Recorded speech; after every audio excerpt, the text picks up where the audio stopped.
पहला क्वेश्चन है, निम्नलिखित कथनों में से सत्य एवं असत्य कथनों को बताइए। अब देखिए यहाँ हमें कुछ कथन दिए गए हैं।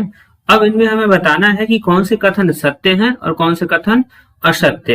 ये सभी प्रश्न जो है वो चतुर्भुज से संबंधित है। तो इसके लिए हम उदाहरण के तौर पर यहाँ एक चतुर्भुज बना लेते हैं। तो देखिए हमने यहाँ एक चतुर्भुज ए बी सी डी ले लिया है, ठीक है, जिससे कि इन प्रश्नों को समझने में आसानी हो सके। पहला प्रश्न है, चतुर्भुज में दो विकर्ण होते हैं। तो मैंने अपने पिछले वीडियो में आपको बताया कि सम्मुख कोणों को मिलाने वाली भुजा चतुर्भुज की विकर्ण होती है। जैसे कोण डी और कोण बी को मिलाने वाली जो भुजा होगी वह विकर्ण होगा। इसी प्रकार कोण ए और कोण सी को मिलाने वाली जो रेखा होगी वह चतुर्भुज का विकर्ण होगा। तो इस प्रकार हम देख रहे हैं कि एक चतुर्भुज में दो विकर्ण की रचना की जा सकती है। तो इसके आधार पर प्रश्न है कि चतुर्भुज में दो विकर्ण होते हैं, तो यह कथन हमारा सत्य होगा, ठीक है। अगला क्वेश्चन है, चतुर्भुज की चारों भुजाएं सदैव बराबर होती हैं। तो देखिए यह कथन असत्य है। क्यों? क्योंकि सभी चतुर्भुज में चारों भुजाएं बराबर नहीं होती हैं। सिर्फ वर्ग समचतुर्भुज में ऐसा होता है कि चतुर्भुज की चारों भुजाएं बराबर होती हैं, ठीक है।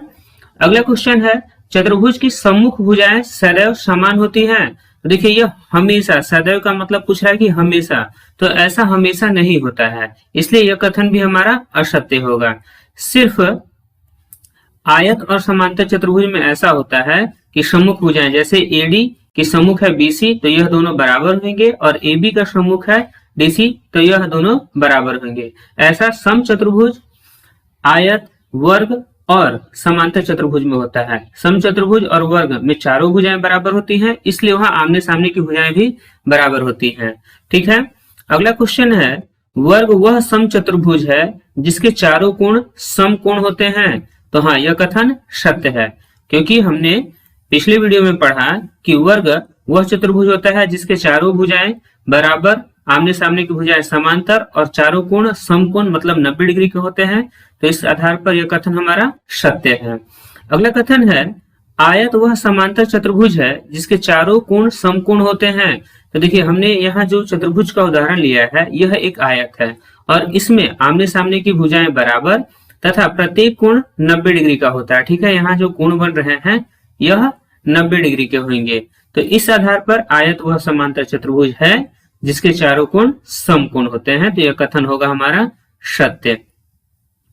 अगला है, चतुर्भुज के चारों अंतः कोणों का योग 360 डिग्री होता है। तो हाँ, यह कथन भी सत्य है। जैसे यह चतुर्भुज है तो इसके चारों कोण, जो एक कोण ए, कोण बी, कोण सी और कोण डी, जो यह अंदर की तरफ बन रहे हैं, यदि हम इनके चारों कोणों को मापेंगे और जोड़ेंगे तो इसका योग 360 डिग्री प्राप्त होगा। जैसे यहाँ 90-90 है, तो इसे हम जोड़ेंगे तो यह कुल 360 डिग्री होगा, ठीक है। यह सभी चतुर्भुजों पे लागू होता है। अगला है, समांतर चतुर्भुज के विकर्ण समान होते हैं। तो देखिए यह सत्य नहीं है, यह असत्य है। यदि समांतर चतुर्भुज आयत के आकार का है तो विकर्ण बराबर होंगे, वर्ग होगा तो बराबर होंगे, परंतु अन्य दशाओं में यह जरूरी नहीं है कि विकर्ण बराबर हो, ठीक है। अगला है, चतुर्भुज के दोनों विकर्ण एक दूसरे को समद्विभाजित करते हैं। तो यह भी कथन असत्य है।